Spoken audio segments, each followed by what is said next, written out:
Hey guys, I'm the new Cameron Duncan, and I'm here with my co-host Tori Purcell. Here, Honestly, you're better than Cameron. I know. Maybe I should replace her. I was thinking the same thing. I think this should be up for debate by someone. Who do you think? Our United Nations team? What's that? It's like this cool club we have, and they talk about world problems, and then they debate about them.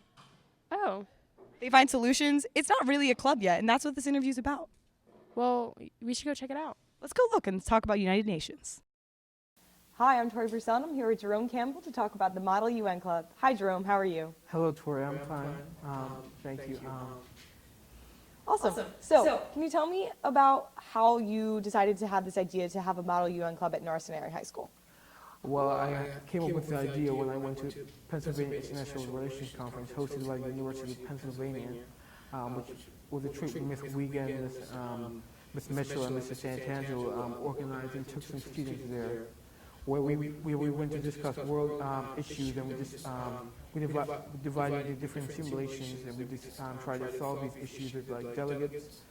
And I met some students from other schools that had a Model United Nations Club, and I decided that gave me the idea to look into it and started researching it, and then I started working up a plan to start a club. Awesome. So, what is Model UN? Can you tell me more about it? Model UN is a smaller scale version of the United Nations, where the United Nations is the world's largest government organ, where they discuss peacekeeping and legislation for world events.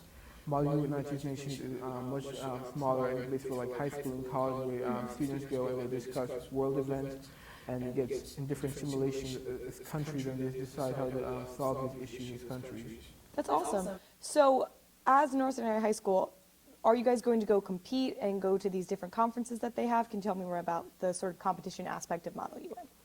We plan on going to different conferences, what they call summits.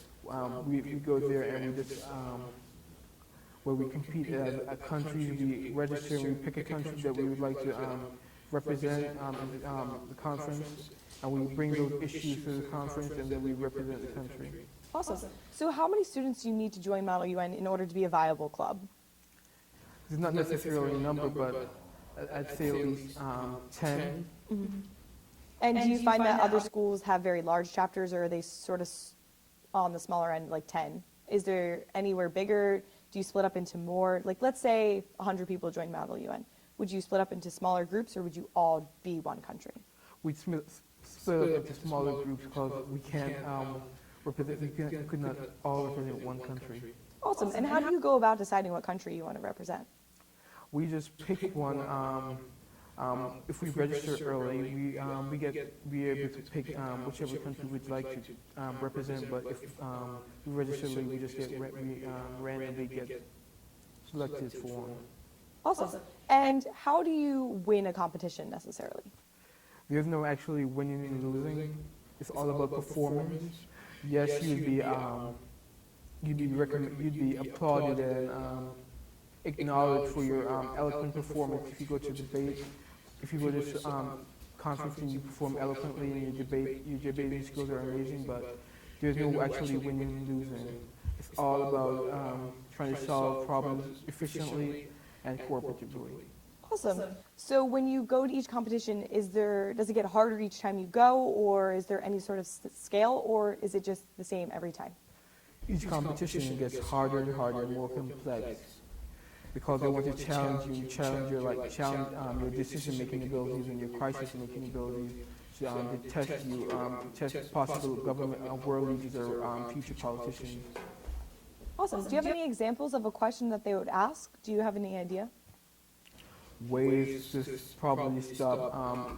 I could go to a conference representing an African nation that have a multitude of elephants, and I could question could be how to stop illegal ivory poaching in certain parts of Africa, and that would be a good question.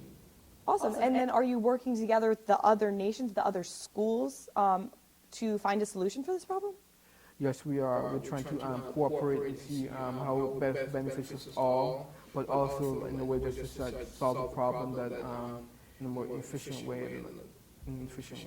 Awesome. And How many competitions are there? How many competitions do you guys plan on going to? There are multiple competitions with the region. I plan to lead the club to at least 10 this year, 10 competitions at least. Wow, that's quite a few. So I know that these competitions cost money. Is this going to be out of pocket for the students? Is the school going to be donating any money to this club? Or is it all going to be fundraised? We hope to fundraise and also be able to get some funding from the school to make it ease the financial burden upon the students. But hopefully, if we're not able to do that, we're able to at least fundraise some money and to defray the cost, most of the financial costs of the students, and only allow the students to pay a minimal cost of the pocket. Awesome. And when you have your meetings, is it going to be practicing these certain simulations with finding an agreement, or is it going to just sort of be like a social kind of event? Are you guys going to practice a lot? We are going to mix the social ability and practicing, where we also go over procedures and so on, but we also have some fun with it. Awesome. And when you're doing Model UN, is there a certain uniform you have to wear? No, there's not. You can just dress however you like?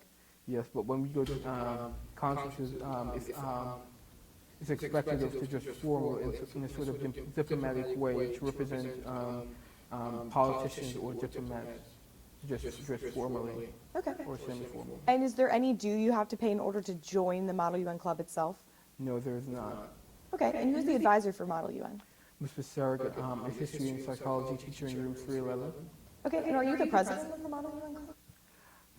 I'm currently the founder, but I wouldn't assign myself. I'd say I'm the interim president until we can finally elect a club structure and a club executive.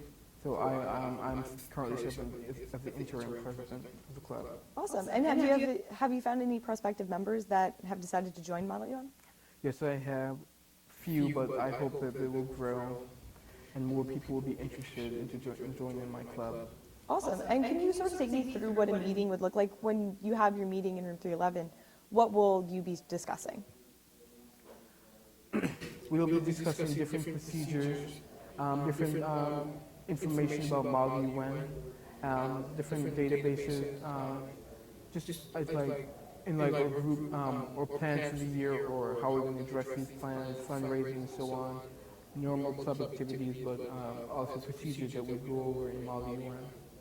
And when you're going to these conferences, are you only going through one simulation of being that country, or do you have multiple sort of disagreements to go through and solutions to find? Are you there the entire day? Is it a one-day affair, or is it multiple days? Well, we can decide. We can either decide to do one country and one simulation. We can do multiple countries or multiple simulations, and we can also choose to go to either a one-day thing or an overnight, multiple-day thing. It all depends on what we decide to do. Awesome. And when you would stay overnight, would you be coming back here? Because I'm assuming that these are local places that these are happening at, colleges and high schools, you said. Or would you be staying overnight at a hotel? It depends.